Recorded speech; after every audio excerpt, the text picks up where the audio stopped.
நண்பர்களே, உங்கள் செடிகளுக்கு நீங்கள் கொடுக்கும் உரம் உண்மையிலேயே வேலை செய்கிறதா என்று எப்போதாவது யோசித்துப் பார்த்திருக்கிறீர்களா?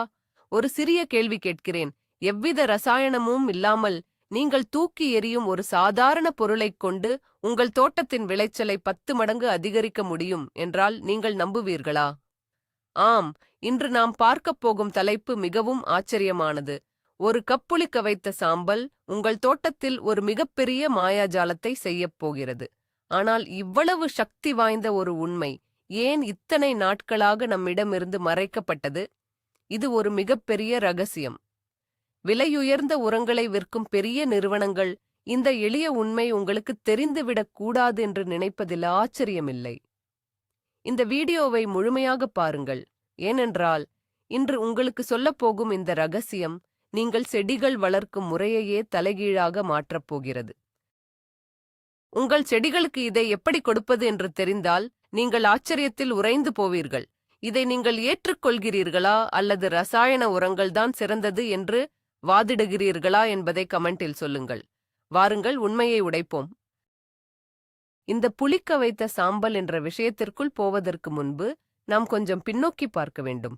பழங்காலத்தில் நமது தாத்தா பாட்டி காலத்தில் வயல்களிலும் தோட்டங்களிலும் எந்த ரசாயன உரங்களும் பயன்படுத்தப்படவில்லை. அவர்கள் அடுப்பில் எரியும் மரக்கட்டைகளில் இருந்து கிடைக்கும் சாம்பலை தான் செடிகளுக்கு பயன்படுத்தினார்கள். சாம்பல் என்பது வெறுமனே எரிந்த குப்பை அல்ல. அதில் செடிகளுக்கு தேவையான பொட்டாசியம், கால்சியம் மற்றும் பல நுண் சத்துக்கள் குவிந்து கிடக்கின்றன. இது பல நூற்றாண்டுகளாக உலகெங்கிலும் உள்ள விவசாயிகளால் பயன்படுத்தப்பட்ட ஒரு பாரம்பரியமான உத்தியாகும். ஆனால் தொழில்நுட்பம் வளர வளர பையில் அடைக்கப்பட்ட ரசாயன உரங்கள் சந்தையை ஆக்கிரமித்தன. மக்கள் எளிதாக கிடைக்கிறதென்று ரசாயன உரங்களை நோக்கி ஓடினார்கள். இதன் விளைவாக மண்ணின் வளம் கொஞ்சம் கொஞ்சமாக குறையத் தொடங்கியது. சாம்பலை நேரடியாக பயன்படுத்துவதை விட அதை புளிக்க வைத்து திரவ வடிவில் பயன்படுத்தும்போது அதன் சக்தி பல 100 மடங்கு அதிகரிக்கிறது என்பது பலருக்கும் தெரியாத ஒரு மறைக்கப்பட்ட அறிவியலாகும். இப்போது இந்த பழைய ரகசியத்தை நவீன அறிவியலோடு சேர்த்து நாம் எப்படி மீட்டுருவாக்கம் செய்வது என்று விரிவாக பார்க்கப் போகிறோம். முதல் விஷயமாக, புளிக்க வைத்த சாம்பல் என்றால் என்ன என்பதை நாம் மிகத் தெளிவாக புரிந்து கொள்ள வேண்டும். சாம்பல் என்பது மரங்கள் நிலத்தில் இருந்து உறிஞ்சிய அத்தனை சத்துக்களின் இறுதி வடிவமாகும். ஒரு மரம் வளரும்போது பூமியிலிருந்து கால்சியம், பொட்டாசியம், மெக்னீசியம் போன்ற எண்ணற்ற தாதுக்களை உறிஞ்சி தனக்குள் சேமித்து வைக்கிறது. அந்த மரத்தை நாம் எரிக்கும்போது அதிலிருக்கும் கார்பன் காற்றில் கலந்து விடுகிறது. ஆனால் தாதுக்கள் அனைத்தும் அந்த சாம்பலில் அப்படியே தங்கிவிடுகின்றன. இதை நாம் வெறும் சாம்பலாக பார்க்கும்போது அதன் மதிப்பு நமக்குத் தெரிவதில்லை. ஆனால் அந்த சாம்பலை தண்ணீரில் கலந்து சில நாட்கள் புளிக்க வைக்கும்போது அதிலிருக்கும் சத்துக்கள் அனைத்தும் திரவ நிலைக்கு மாறுகின்றன. செடிகளின் வேர்கள் திடப்பொருட்களை விட திரவப் பொருட்களை மிக எளிதாகவும் வேகமாகவும் உறிஞ்சிக் கொள்ளும் தன்மை கொண்டவை. இதை ஒரு சிறந்த உதாரணத்தோடு சொல்ல வேண்டுமென்றால், நாம் சமைக்காத அரிசியை அப்படியே சாப்பிடுவதற்கும் அதை நன்றாக வேக வைத்து சாதமாக சாப்பிடுவதற்கும் உள்ள வித்தியாசம்தான் இது. புளிக்க வைப்பது என்பது சாம்பலில் உள்ள கடினமான மூலக்கூறுகளை உடைத்து செடிகள் எளிதில் ஜீரணிக்கக்கூடிய ஒரு அமுதமாக மாற்றும் ஒரு அற்புதமான இயற்கையான செயலாகும். இதைத்தான் பெரிய ஊர நிறுவனங்கள் தங்களுடைய ரசாயன ஆலைகளில் செயற்கையாகச் செய்து அதிக விலைக்கு விற்கின்றன. இப்போது நாம் ஒரு முக்கியமான கேள்வியை கேட்க வேண்டும். இவ்வளவு எளிமையான, செலவில்லாத ஒரு முறை ஏன் நம்மிடமிருந்து திட்டமிட்டு மறைக்கப்படுகிறது? இதற்கான விடை மிகவும் சுலபமானது. இது வியாபாரம் சம்பந்தப்பட்ட ஒரு விஷயம். நீங்கள் உங்கள் வீட்டிலேயே கிடைக்கும் சாம்பலை வைத்து சிறந்த உரத்தை தயாரித்து விட்டால் கடைகளுக்குச் சென்று ஆயிரக்கணக்கான ரூபாய் கொடுத்து உரங்களை வாங்க மாட்டீர்கள் அல்லவா?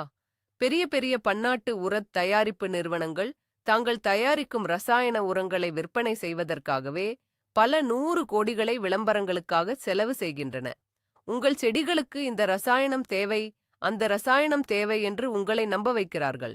ஆனால் உண்மை என்னவென்றால், அவர்கள் விற்கும் பொட்டாசியம் உரங்கள் பெரும்பாலும் நாம் தூக்கி எறியும் சாம்பலின் ரசாயன வடிவங்கள்தான். புளிக்க வைத்த சாம்பலின் மகிமை பரவலாக தெரிந்துவிட்டால் அவர்களின் வியாபாரம் மிகப்பெரிய அளவில் பாதிக்கப்படும். அதனாலேயே சாம்பலை பயன்படுத்தினால் மண் கெட்டுப் போய்விடும், செடிகள் கருகிவிடும் என்பது போன்ற கட்டுக்கதைகளை அவர்கள் பரப்பிவிட்டிருக்கிறார்கள். இந்த கட்டுக்கதைகளை நாம் முதலில் உடைத்தெறிய வேண்டும். இயற்கையை விட சிறந்த ஒரு விஞ்ஞானி இந்த உலகத்தில் வேறு யாரும் கிடையாது என்பதை நாம் உறுதியாக நம்ப வேண்டும். சரி, இந்த சாம்பலில் அப்படி என்னதான் மாயச்சக்தி இருக்கிறது என்பதை அறிவியல் பூர்வமாக பார்ப்போம். செடிகளின் வளர்ச்சிக்கு தழைச்சத்து, மணிச்சத்து, சாம்பல் சத்து என்று 3 முக்கிய சத்துக்கள் தேவை. இதில் சாம்பல் சத்து என்று சொல்லப்படும் பொட்டாசியம்தான் செடிகளின் பூக்கள் மற்றும் காய்களின் அளவையும் தரத்தையும் தீர்மானிக்கிறது. நாம் தயாரிக்கும் இந்த புளிக்க வைத்த சாம்பல் கரைசலில் பொட்டாசியம் மிக அதிக அளவில் நிறைந்துள்ளது. அது மட்டுமில்லாமல் இதில் கால்சியம் கார்பனேட் அதிக அளவில் இருக்கிறது. கால்சியம் தான் செடிகளின் தண்டு பகுதியை வலிமையாக்குகிறது. தக்காளி போன்ற செடிகளில் காய்கள் அழுகிப் போவதற்கு காரணம் கால்சியம் குறைபாடுதான். நீங்கள் இந்த புளிக்க வைத்த சாம்பல் கரைசலை கொடுக்கும்போது அந்த பிரச்சனை அடியோடு காணாமல் போய்விடும். மேலும் இரும்பு, மாங்கனீசு, துத்தநாகம் போன்ற செடிகளுக்கு தேவையான மிக முக்கியமான நுண் சத்துக்களும் இதில் ஒளிந்து கிடக்கின்றன. இது ஒரு முழுமையான பேக்கேஜ் போல செயல்படுகிறது.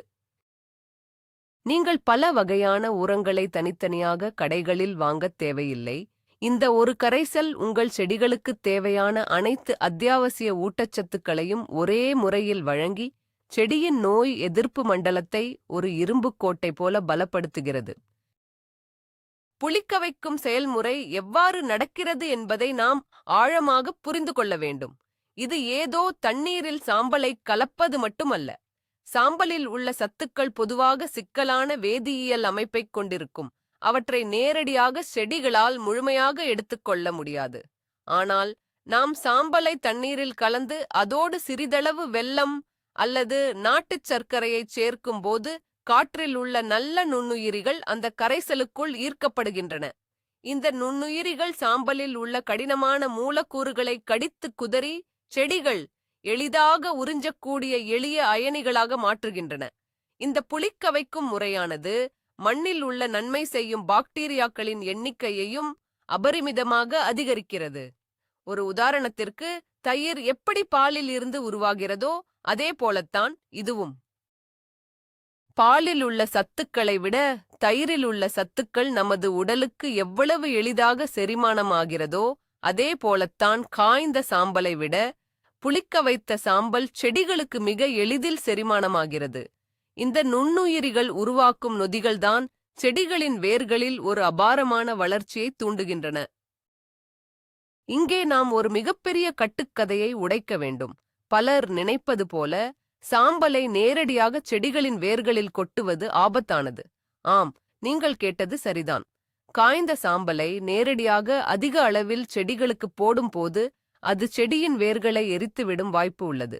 ஏனென்றால் சாம்பலில் காரத்தன்மை மிக அதிகம். இது மண்ணின் அமில காரத்தன்மையை உடனடியாக மாற்றிவிடும். ஆனால் நாம் இதை புளிக்க வைக்கும் போது அந்த கடுமையான காரத்தன்மை சமநிலைப்படுத்தப்படுகிறது. புளிக்க வைக்கும்போது உருவாகும் லேசான அமிலங்கள் சாம்பலின் அதிகப்படியான காரத்தன்மையை குறைத்து விடுகின்றன. இதனால் இது செடிகளுக்கு எந்த ஒரு தீங்கையும் விளைவிக்காத பாதுகாப்பான திரவமாக மாறுகிறது. எனவே நேரடியாக சாம்பலை தூவுவதற்கும் அதை முறைப்படி புளிக்க வைத்து தருவதற்கும் மலைக்கும் மடுவுக்கும் உள்ள வித்தியாசம் இருக்கிறது. இதைத் தெரியாமல்தான் பலர் சாம்பலை பயன்படுத்தி செடிகளை பறிகொடுத்து விட்டு சாம்பலே செடிகளுக்கு கேடு என்று தவறாக புரிந்து கொள்கிறார்கள். சரியான முறையில் பதப்படுத்தப்பட்டால் எந்த ஒரு பொருளும் அமிர்தமாக மாறும் என்பதற்கு இதுவே ஒரு சிறந்த சான்றாகும். இந்த உரத்தை தயாரிக்க நாம் எத்தகைய சாம்பலை பயன்படுத்த வேண்டும் என்பதில் மிக கவனமாக இருக்க வேண்டும். எல்லா வகையான சாம்பலும் செடிகளுக்கு நல்லது கிடையாது. இது மிகவும் முக்கியமான ஒரு கட்டம். எந்த ஒரு ரசாயன பூச்சும் இல்லாத இயற்கை முறையில் வளர்ந்த மரங்களின் கிளைகள், இலைகள் மற்றும் சுள்ளிகளை எரித்து கிடைக்கும் சாம்பலை மட்டுமே நாம் பயன்படுத்த வேண்டும். வர்ணம் பூசப்பட்ட மரக்கட்டைகள், பிளைவுட் எனப்படும் ஒட்டுப்பலகைகள் மற்றும் ரசாயனங்கள் கலந்த மரங்களை எரித்து கிடைக்கும் சாம்பலை ஒருபோதும் பயன்படுத்தக்கூடாது. அதேபோல பிளாஸ்டிக் பொருட்கள் அல்லது குப்பைகளை எரித்த சாம்பலையும் அறவே தவிர்க்க வேண்டும்.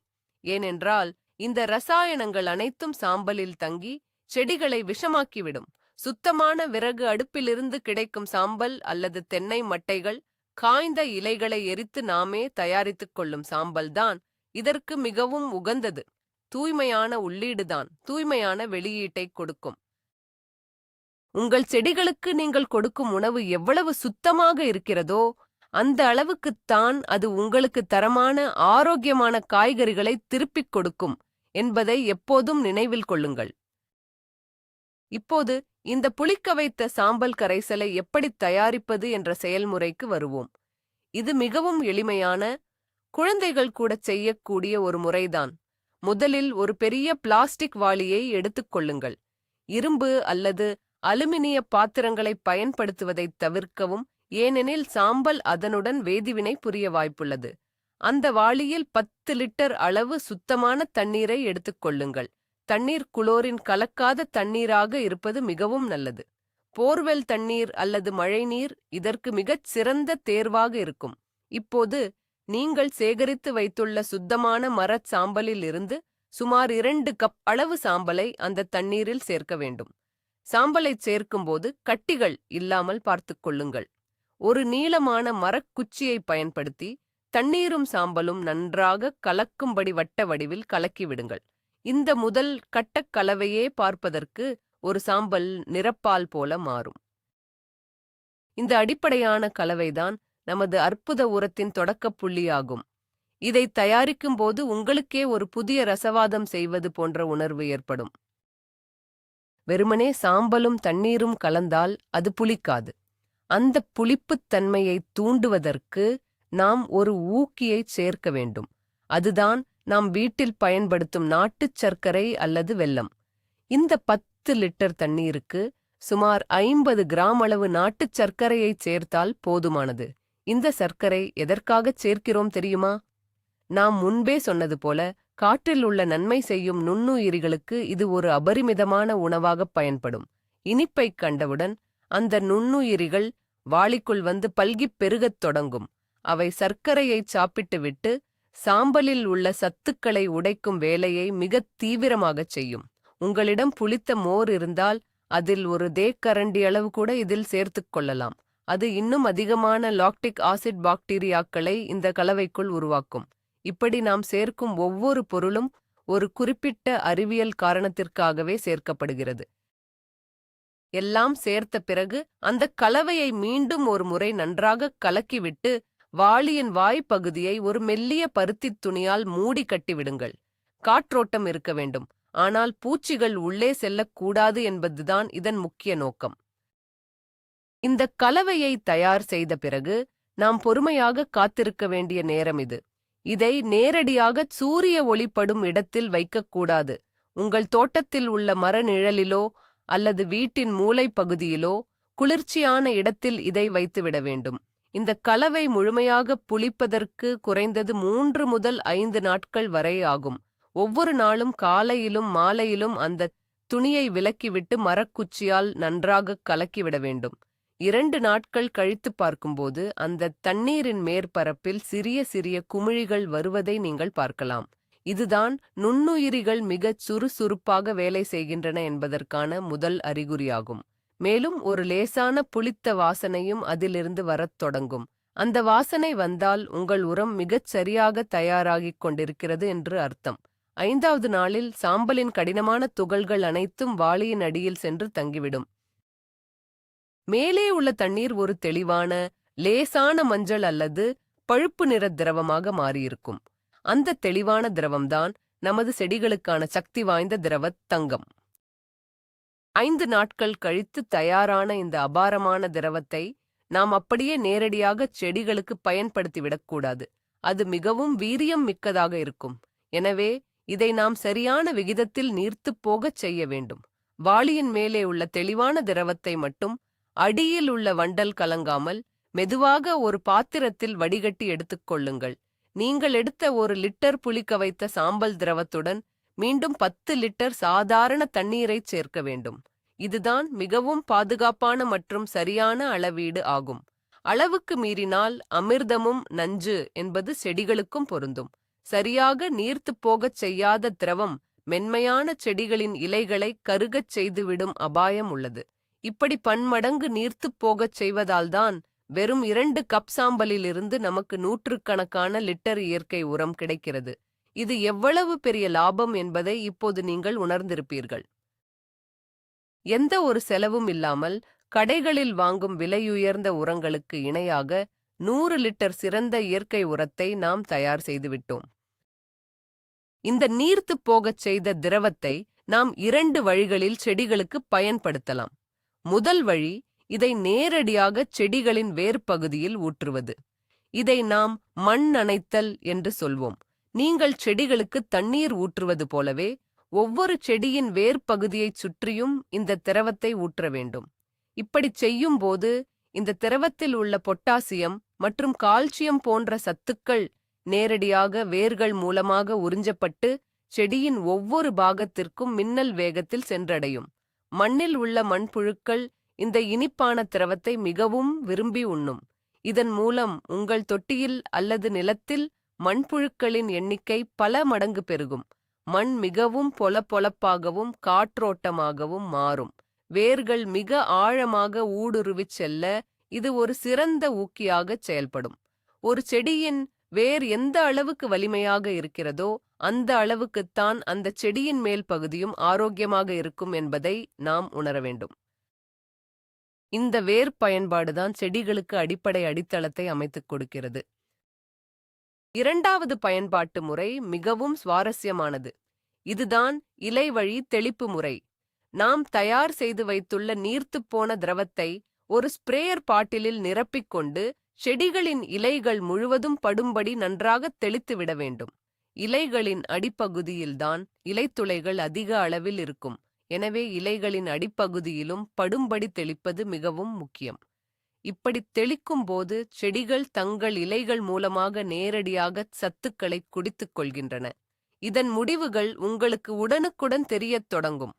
வாடிப் போயிருந்த இலைகள் கூட ஓரிரு நாட்களில் பச்சை பசேலென மாறுவதை நீங்கள் கண்கூடாகக் காணலாம். அது மட்டுமில்லாமல் இந்த சாம்பல் கரைசலுக்கு இன்னொரு மிகப்பெரிய சக்தி இருக்கிறது. செடிகளைத் தாக்கும் அசுவினிப் பூச்சிகள், மாவுப் பூச்சிகள் மற்றும் சில வகையான வண்டுகளுக்கு இந்த சாம்பலின் வாசனையும் தன்மையும் அறவே பிடிக்காது. எனவே இது ஒரு சிறந்த இயற்கை பூச்சிக்கொல்லியாகவும் செயல்படுகிறது. சத்துக்களையும் கொடுத்து பூச்சிகளையும் விரட்டும்.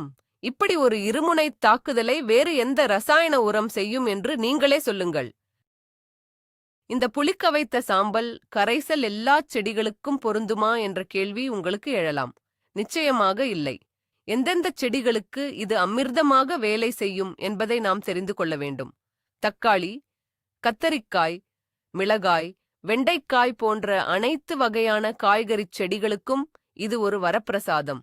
குறிப்பாக கொடி வகைகளான புடலங்காய், பாகற்காய், பீர்க்கங்காய் ஆகியவை இந்த உரத்தை கொடுத்தால் பந்தல் முழுவதும் காய்த்துக் குலுங்கும். மேலும் பழ மரங்களான எலுமிச்சை, மாமரம், பப்பாளி மற்றும் மாதுளை மரங்களுக்கு இந்த கரைசலை நீங்கள் மாதம் ஒரு முறை ஊற்றி வந்தால் பழங்களின் சுவை அபாரமாக அதிகரிக்கும். பழங்கள் உதிர்ந்து போகும் பிரச்சினையும் முற்றிலும் நின்றுவிடும். பூஞ்செடிகளில் மல்லிகை, ரோஜா மற்றும் சாமந்தி போன்ற செடிகளுக்கு இது மிகச் சிறந்த பூக்கும் ஊக்கியாகச் செயல்படும். பொட்டாசியம் சத்து பூக்களை பெரியதாகவும் அதிக நிறத்துடனும் பூக்கச் செய்யும் வேலையை மிகச் கச்சிதமாகச் செய்கிறது. இந்த செடிகள் அனைத்தும் காரத்தன்மை கொண்ட மண்ணை சற்றே விரும்பக்கூடியவை. எனவே இந்த உரம் அவற்றுக்கு பெருவிருந்தாக அமையும்.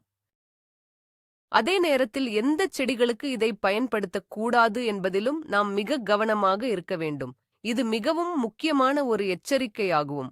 சில செடிகள் இயற்கையாகவே அமிலத்தன்மை கொண்ட மண்ணை மட்டுமே விரும்பும்.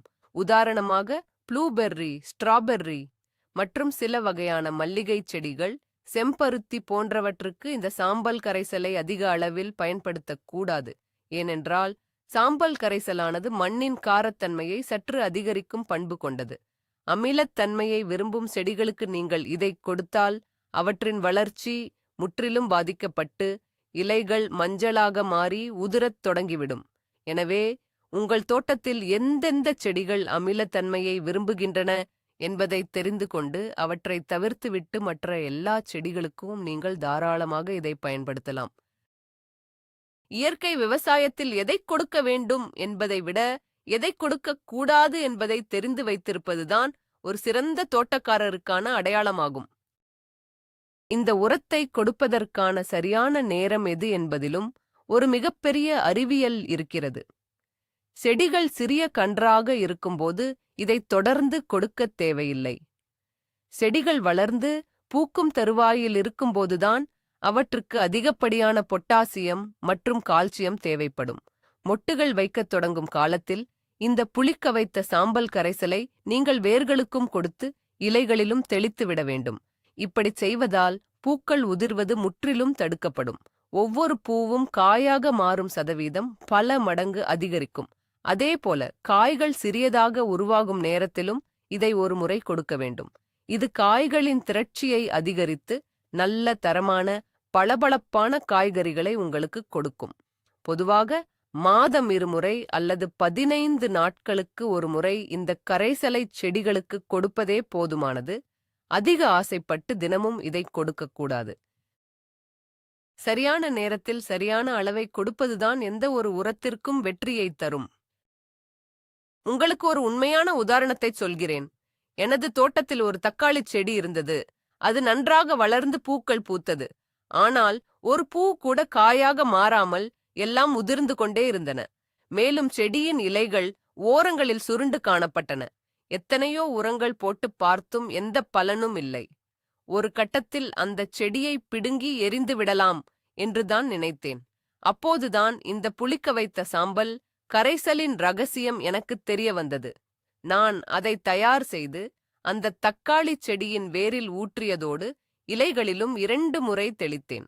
அடுத்த 10வது நாளில் நான் கண்ட காட்சி என்னை ஆச்சரியத்தில் ஆழ்த்தியது.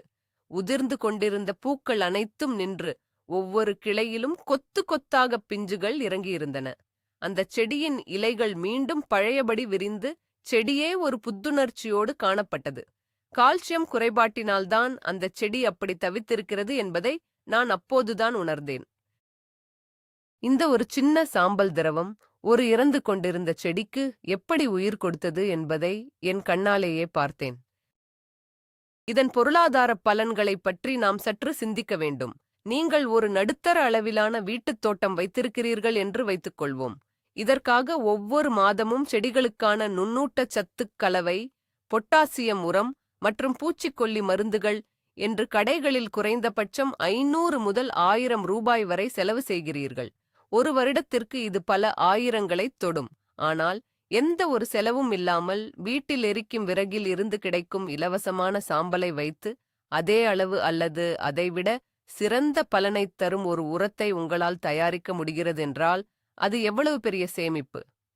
இந்த புளிக்க வைத்த சாம்பல் திரவம் உங்கள் பணத்தை மட்டும் மிச்சப்படுத்தவில்லை, ரசாயனங்கள் இல்லாத தூய்மையான உணவை உங்கள் குடும்பத்திற்கு உத்தரவாதம் செய்கிறது. கார்ப்பரேட் நிறுவனங்கள் தங்களின் லாபத்திற்காக உங்களிடமிருந்து மறைத்த ஒரு அரிய பொக்கிஷத்தை இப்போது நீங்கள் உங்கள் கைகளாலேயே செய்து கொண்டிருக்கிறீர்கள்.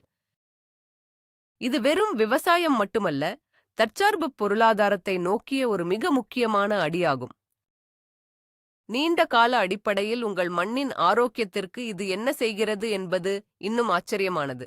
தொடர்ச்சியாக ரசாயன உரங்களை பயன்படுத்தும் போது மண்ணில் உள்ள நன்மை செய்யும் பாக்டீரியாக்கள் மற்றும் மண்புழுக்கள் அனைத்தும் கொஞ்சம் கொஞ்சமாக இறந்து மண் ஒரு உயிரற்ற வெறும் கல் போல மாறிவிடுகிறது. ஆனால் இந்த புளிக்க வைத்த சாம்பல் உரம் மண்ணிற்கு ஒரு உயிர் மூச்சை கொடுக்கிறது. இதில் உள்ள நுண்ணுயிரிகள் மண்ணுக்குள் சென்று தங்கி மண்ணின் கட்டமைப்பை முற்றிலும் மாற்றி அமைக்கின்றன. காற்றில் உள்ள தழைச்சத்தை நேரடியாக இழுத்துச் செடிகளுக்கு கொடுக்கும் திறனை இந்த மண் பெறுகிறது. ஒரு சில மாதங்கள் நீங்கள் இதை தொடர்ந்து பயன்படுத்திய பிறகு உங்கள் தோட்டத்தின் மண்ணை ஒரு பிடி கையில் எடுத்துப் பாருங்கள். அது காட்டில் உள்ள ஒரு பழைய மரத்தின் அடியில் இருக்கும் மண்ணைப் போல அவ்வளவு மென்மையாகவும் நறுமணமாகவும் இருப்பதை காண்பீர்கள். இப்படிப்பட்ட ஒரு உயிரோட்டமான மண்ணில் எந்த விதையை விதைத்தாலும் அது முளைத்து மிகப்பெரிய மரமாக வளரும். இயற்கையோடு இணைந்து நாம் செய்யும் இந்த சின்னச் செயல் ஒட்டுமொத்த சூழலையும் எப்படி ஆரோக்கியமாக மாற்றுகிறது என்பதற்கு இதுவே சாட்சி. இவ்வளவு நன்மைகள் இருந்தும் சில தவறுகளைச் செய்வதன் மூலம் மக்கள் இதை பயனற்றதாக மாற்றிவிடுகிறார்கள். முதல் பெரிய தவறு என்னவென்றால் பொறுமையின்மை. சாம்பலை தண்ணீரில் கலந்த உடனே அதை பயன்படுத்தத் துடிப்பது. புளிக்க வைக்காமல் இதை பயன்படுத்தினால் நாம் எதிர்பார்த்த எந்த ஒரு நுண்ணுயிர் பெருக்கமும் நடக்காது. குறைந்தது 5 நாட்களாவது அதை அப்படியே புளிக்க விட வேண்டும் என்பதை நினைவில் கொள்ளுங்கள். இரண்டாவது தவறு, சரியான அளவு தண்ணீர் கலந்து நீர்த்துப் போகச் செய்யாமல் நேரடியாக அடர்த்தியான திரவத்தை ஊற்றுவது. இது செடிகளின் வேர்களுக்கு நல்லதல்ல. மூன்றாவது, நாம் ஏற்கனவே பார்த்தது போல பிளாஸ்டிக் அல்லது ரசாயனங்கள் எரிந்த குப்பைச் சாம்பலை பயன்படுத்துவது. இந்த 3 தவறுகளை மட்டும் நீங்கள் தவிர்த்துவிட்டால் உங்கள் தோட்டத்தின் விளைச்சலைக் கண்டு அக்கம் பக்கத்தில் உள்ளவர்கள் எல்லாம் ஆச்சரியப்படுவார்கள். ஒவ்வொரு சின்ன சின்ன விஷயங்களையும் கூர்ந்து கவனித்து இயற்கையின் தாளத்திற்கு ஏற்ப நாம் செயல்பட்டால் இயற்கை நமக்கு அள்ளி வழங்குவதில் எந்த ஒரு தயக்கமும் காட்டாது. இறுதியாக, இது வெறும் செடி வளர்ப்பை பற்றிய விஷயம் மட்டுமல்ல, இது நமது சுற்றுச்சூழலை பாதுகாக்கும் ஒரு மிகச் சிறந்த நடவடிக்கையும் கூட. வீணாக குப்பையில் வீசப்படும் சாம்பலை நாம் ஒரு அற்புதமான வளமாக மாற்றுவதன் மூலம் நமது கார்பன் தடயத்தை குறைக்கிறோம். ரசாயன உரத் தொழிற்சாலைகள் வெளியிடும் நச்சுப்புகையையும் அதற்காக பயன்படுத்தப்படும் படிம எரிபொருட்களையும் இந்த ஒரு சின்னச் செயலின் மூலம் நாம் எதிர்க்கிறோம். உங்கள் வீட்டில் உருவாகும் கழிவுகள் உங்கள் வீட்டிலேயே சுழற்சி செய்யப்பட்டு மீண்டு உணவாக மாறி உங்கள் தட்டுக்கே வருகிறது. இதுதான் இயற்கையின் உண்மையான சுழற்சி. இந்த அறிவை நாம் மீண்டும் மீட்டெடுத்து நமது அடுத்த தலைமுறைக்கு கற்றுக் கொடுக்க வேண்டும். கடைகளை நம்பி விவசாயம் செய்த காலம் போய் நம் வீட்டு குப்பையே நம் செடிகளுக்கு உரம் என்ற நிலையை நாம் உருவாக்க வேண்டும். புளிக்க வைத்த சாம்பல் என்பது ஒரு சாதாரண திரவம் அல்ல, அது இயற்கையின் மிகச் சிறந்த அறிவியல் மற்றும் நமது முன்னோர்களின் அறிவு பொக்கிஷமாகும். நண்பர்களே, இதுவரை நீங்கள் பார்த்தவையெல்லாம் வெறும் தகவல்கள் அல்ல, உங்கள் தோட்டத்தை ஒரு சோலையாக மாற்றுவதற்கான மிகச் சிறந்த ரகசியம். ஒரு சாதாரண சாம்பல் புளிக்க வைக்கப்படும் போது எப்படி ஒரு அபாரமான திரவத் தங்கமாக மாறுகிறது என்பதையும், அது செடிகளின் வேர்கள் முதல் காய்கள் வரை எப்படி மாயாஜாலம் செய்கிறது என்பதையும் மிகத் தெளிவாகப் பார்த்தோம். பல 1000 ரூபாய் செலவு செய்து நாம் வாங்கும் ரசாயன உரங்களை விட இந்த எளிய சாம்பல் உரம் பல மடங்கு சக்தி வாய்ந்தது. இதைத்தான் பெரிய நிறுவனங்கள் தங்கள் சுயலாபத்திற்காக உங்களிடமிருந்து மறைத்து வைத்திருந்தன. இனிமேல் உங்கள் வீட்டில் இருக்கும் சாம்பலை குப்பையில் வீச மாட்டீர்கள் என்று நம்புகிறேன். இன்றே இந்த புளிக்க வைத்த சாம்பல் கரைசலை தயார் செய்து உங்கள் செடிகளுக்கு கொடுத்துப் பாருங்கள். அந்த பெரிய மாற்றத்தை நீங்களே உணர்வீர்கள். இந்த வீடியோ உங்களுக்கு உண்மையிலேயே பயனுள்ளதாக இருந்ததா? அப்படியென்றால் மறக்காமல் நமது சேனலை சப்ஸ்கிரைப் செய்து கொள்ளுங்கள். இந்த வீடியோவை ஒரு லைக் செய்து உங்கள் நண்பர்களுக்கும் பகிர்ந்து அவர்களின் தோட்டமும் செழிக்க உதவுங்கள். சரி, நான் உங்களிடம் ஒரு கேள்வி கேட்கிறேன். உங்கள் தோட்டத்தில் உள்ள செடிகளுக்கு இதுவரை நீங்கள் என்ன உரம் கொடுத்துக் கொண்டிருந்தீர்கள்? இந்த சாம்பல் உரத்தை எந்தச் செடிக்கு முதலில் பயன்படுத்தப் போகிறீர்கள்? உங்கள் பதிலை கீழே கமெண்டில் சொல்லுங்கள். நாம் அங்கே தொடர்ந்து பேசுவோம். நன்றி. மீண்டும் அடுத்த ஆச்சரியமான ரகசியத்தோடு சந்திப்போம்.